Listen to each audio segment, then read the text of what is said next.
Teman-teman, sebelum nonton jangan lupa ya klik like, subscribe, and share. Sugeng pepanggihan malih pamirsa kalian kula Sheila Oktarina ing program kesayangan kita Pawartos Jawi. Kathah informasi menarik lho kagem ngancani santai panjenengan antawisipun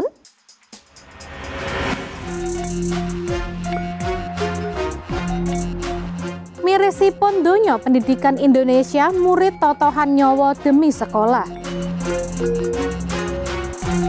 Jelajah budaya surjan kagungan makna lan filosofi ingkang lebet sanget. Ngedapi kuliner wonten papan nyaman lan asri Tapak Jati. Pamirsa menika Pawartos Jawi.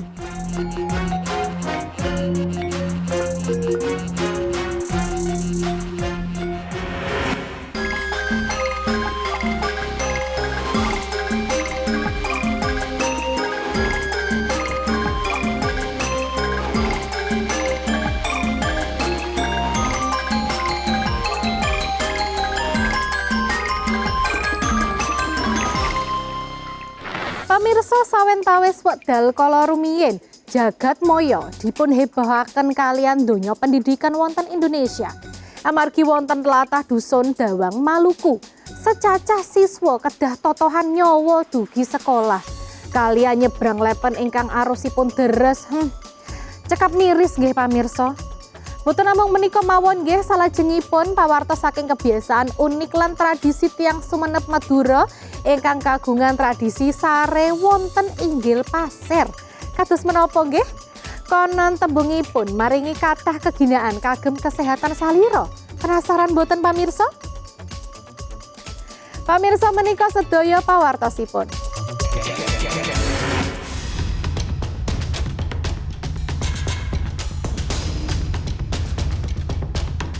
Pamirsa jagat maya, sawentawis wekdal kepengker dipun moncaraken kalian secacah siswa sekolah dasar ingkang badhe budal sekolah. Bab menika tentu mawon miris sanget ewadene pembangunan lan pendidikan kasunyatanipun dereng rata wonten negari kinasih menika.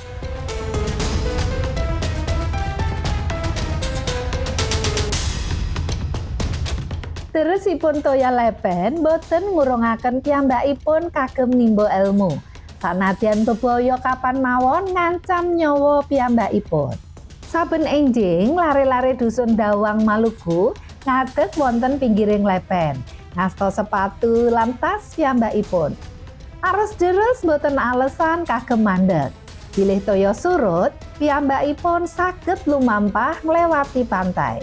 Nanging menawi toya pasang, setunggaling cara dugi sekolah inggih menika nglangi utawi cepengan kalian gluguwit minangka pelampung.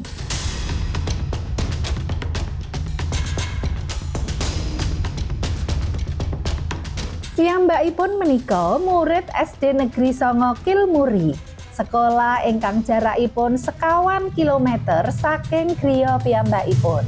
Boten wonten kretek, boten wonten baita, saben dinten nyawa piyambakipun dipun totohaken demi sinau.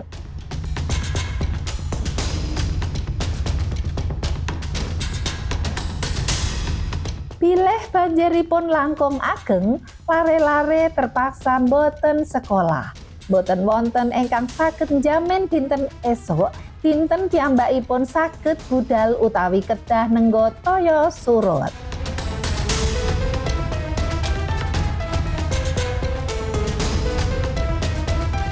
Pendidikan kedahipun ngasta pangajeng-ajeng boten raos ajrih. Nanging wonten dusun Dawang, sekolah lan bebaya mlampah sesarengan.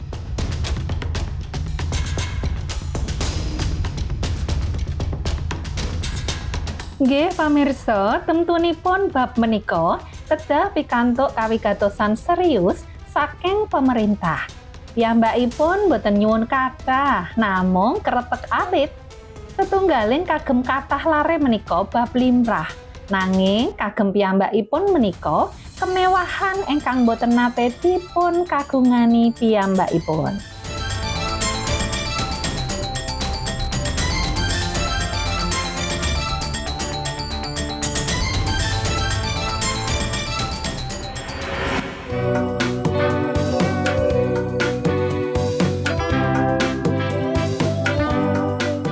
Pamirsa, wonten setunggaling dusun ing Sumenep, Madura, wonten tradisi unik ingkang sampun kelajeng wiwit atusan warsa rumiyin. Inggih wonten warga dusun Legung Wetan, Kecamatan Batang, Sumenep, Madura, kagungan kebiasaan sare wonten inggil pasir. Piyambakipun yakin bilih pasir kagungan khasiat kagem kesehatan salira lan jiwa.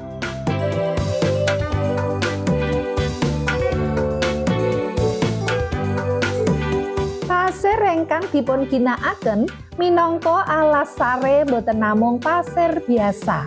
Warga dusun menika mundhut pasir saking kalih panggenan. Inggih menika saking Redi Pasir wonten dusun Legung Kilen lan Panatai Lombang ingkang jarakipun antawis 3 km saking dusun piyambakipun.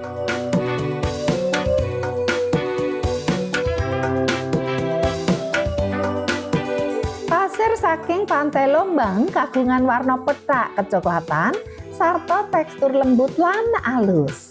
Pasir kasebat lajeng dipun ayak lan dipun resiki saking kotoran lan material laut saderengipun dipun dekek wonten lebet griya.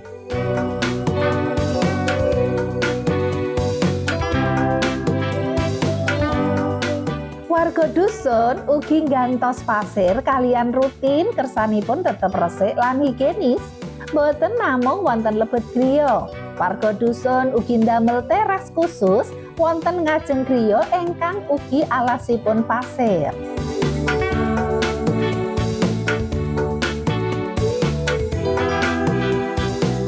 Wonten mrika piyambakipun saged santai, gegojekan utawi amengan kaliyan lare-lare.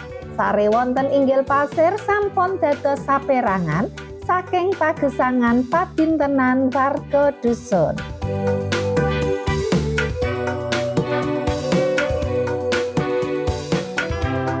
Sanadyan kagungan kasur wonten griya, warga dusun langkung milih sare wonten inggil pasir. Awit sampun biasa lan ngraosaken manfaatipun. Secacah khasiat ingkang piyambakipun pitados antawisipun damel salira langkung seger, nyaman lan sehat.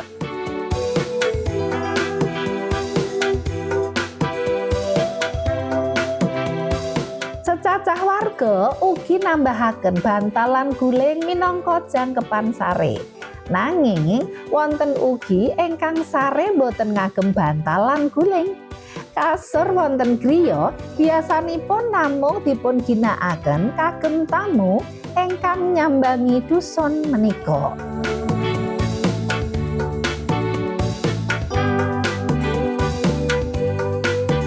Tradisi sare wonten inggil pasir menika minangka salah setunggaling kearifan lokal ingkang dipun jagi lan dipun lestantunaken kaliyan warga Legung Wetan. Piyambakipun mangajeng-ajeng tradisi menika saged dipun lajengaken lan dipun tilaraken tumrap generasi salajengipun.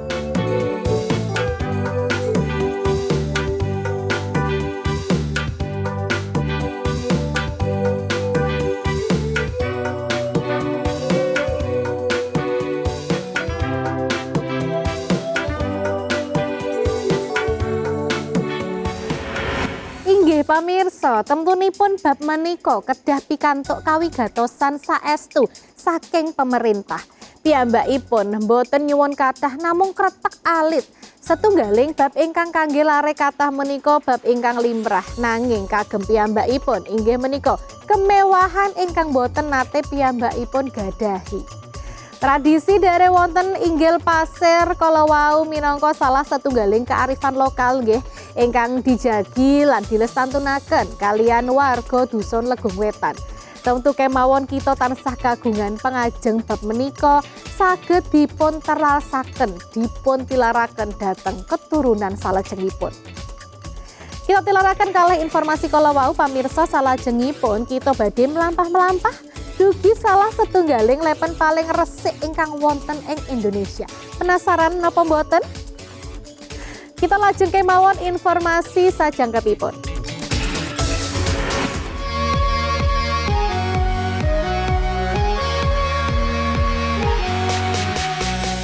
Indonesia minangka negari kepulauan ingkang saestu sugih. Kalebet papan wisata alamipun ingkang sumebar wonten secacah tlatah ing Indonesia. Lan tentu kemawon saben laladan kagungan ciri khas piyambak-piyambak.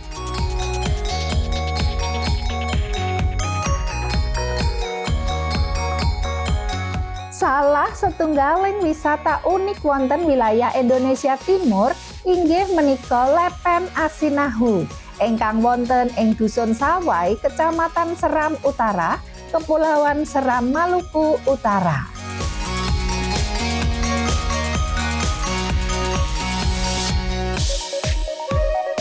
Lepen ingkang dipuntepang kalian kaendahaning sarta wening toyanipun malah dipun sebat minangka dados lepen kalian toya paling wening wonten Indonesia. Kejawi dipun tepang resik lan wening, Lepen Asinahu ugi boten nate surut sanadyan penduduk dusun ginakaken kagem kathah kegiatan.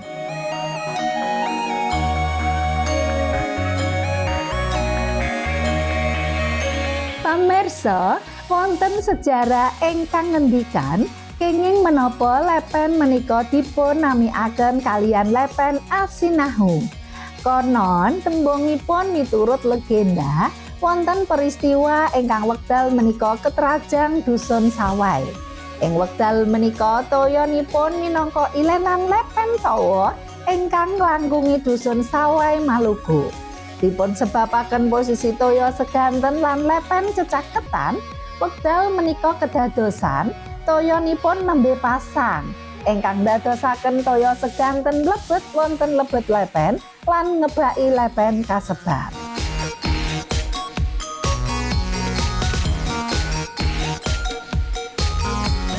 Amargi kedadosan kasebat saengga warga saenggen ngendikanipun kalian toya Asinahu ingkang artosipun toyanipun tawa ingkang raosipun asin kados toya seganten. Ngantos sakmenika toya lepen boten nate surut sanadyan asring dipun ginakaken warga kagem kegiatan menapa kemawon.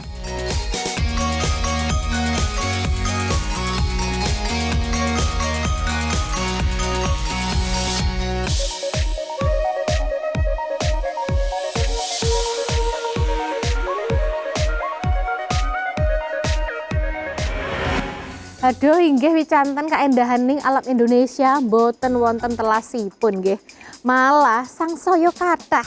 Temtunipun pawartos lepen keramik Asinahu kala wau saged dados referensi panjenengan kagem mlampah-mlampah sareng keluargi lan sanak sederek nggih. Pamirsa sasampunipun pawartos Jawi badhe wangsul malih kanthi informasi menarik sanesipun.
Wangsul malih ing pawartos Jawi Hono Caraka TV kalian kula Sheila Oktarina. Pamirsa, lebet kalodhangan jelajah sejarah wekdal menika. Kita badhe mangertosi langkung caket kalian salah setunggaling ageman tradisional Jawi Tengah. Tepakipun Yogyakarta nggih, menika Surjan. Ingkang kasunyatanipun kagungan filosofi ingkang lebet sanget. Lan salajengipun Den Bagus badhe ngajak kita kagem ngedapi kuliner khas kalian kahanan nyaman lan asri. Temtunipun saged dados referensi kulineran sareng keluargi kinasih nggih. Sumangga Den Bagus.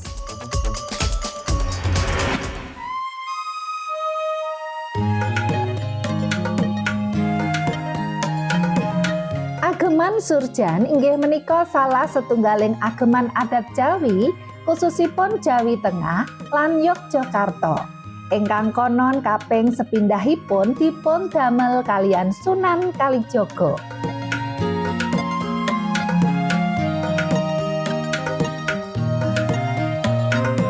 Ageman Surjan limrahipun dipun ginakaken kalian para priya ingkang dipun ginakaken wekdal nindakaken acara kabudayan, upacara adat lan dinten wigatos ingkang ngagem kain jarik sarta blangkon.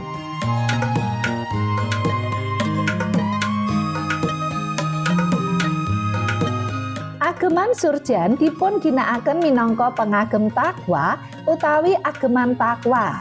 Surjan asalipun saking tembung sirajan ingkang artosipun pepadang utawi lampu.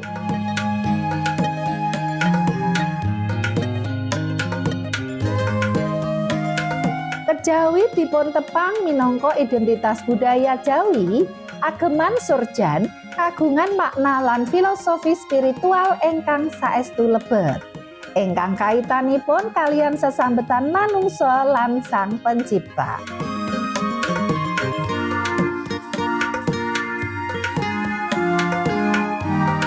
Makna lan filosofi ageman Surjan kalian desain kerah ingkang tegak, lengen ingkang dawa, lan limrahipun kedamel saking bahan kain lurik utawi bahan cita berkembang.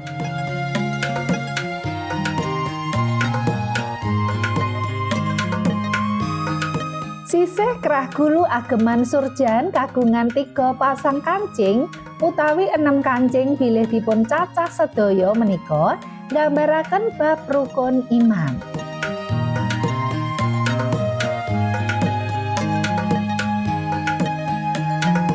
Kejawi menika ageman Surjan ugi kagungan kalih iji kancing wonten perangan dada ing sebelah kiwa lan tengen.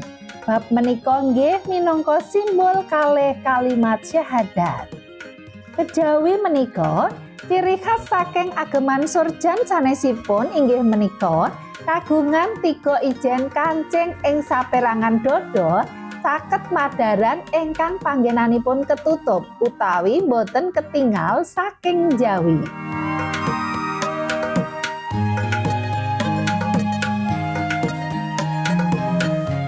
Tiga kancing menika kagungan artos ingkang nggambaraken 3 macem nafsu menungso ingkang kedah dipun rem, dipun kekang lan dipun tutup.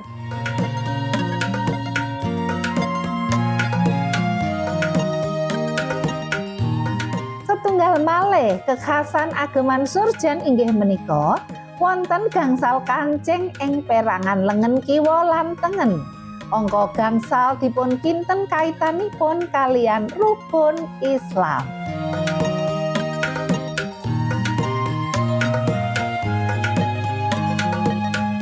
Saengga jinis busana utawi ageman Surjan menika boten sekadar kagem kabetahan fashion lan nutupi anggota salira supados boten kademen utawi kepanasen. Sarta boten sekedar kagem kepantesan mawon, nanging saklebetipun ageman Surjan wonten kathah makna lan filosofis ingkang saestu lebet sanget.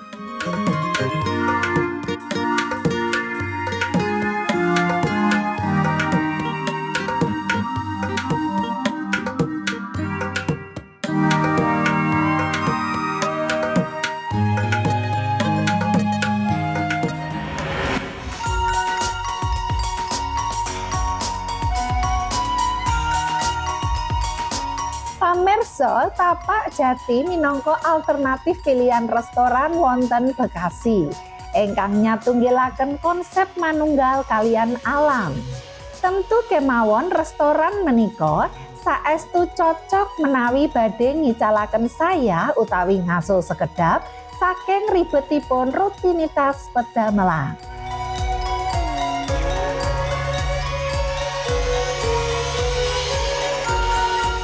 Boten namung menika mawon, pengunjung badhe manggi bangunan antik khas Jawi wontening tengah Wonojati.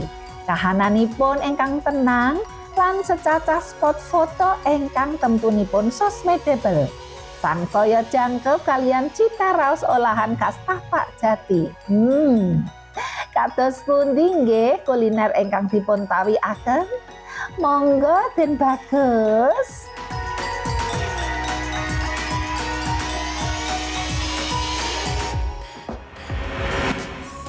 Saiki lanjut mangan ae iki. Sik segone sik diciduk sik yo.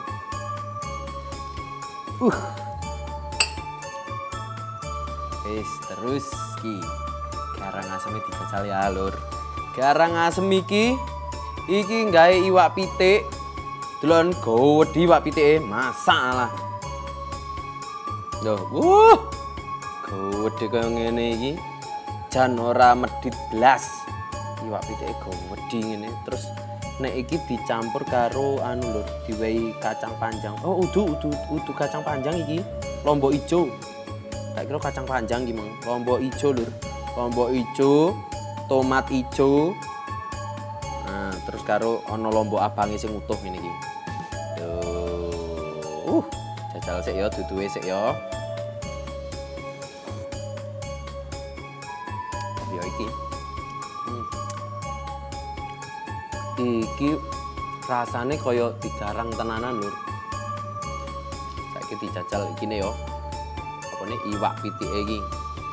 Pedese nyamlung tenan, Lur, soalnya lombok ijo ini diracang-racang, diracang-racang gede-gede.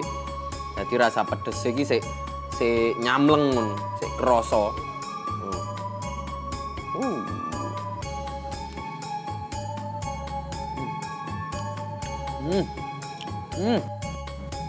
Iki belunge melu sithike empuk tenan, Lur. Enak iki. Bumbune meresep tekan jero. Duduhe sampai kuwentel kaya ngene iki lho. Lho. Sampai iki sari-sari santene tok iki.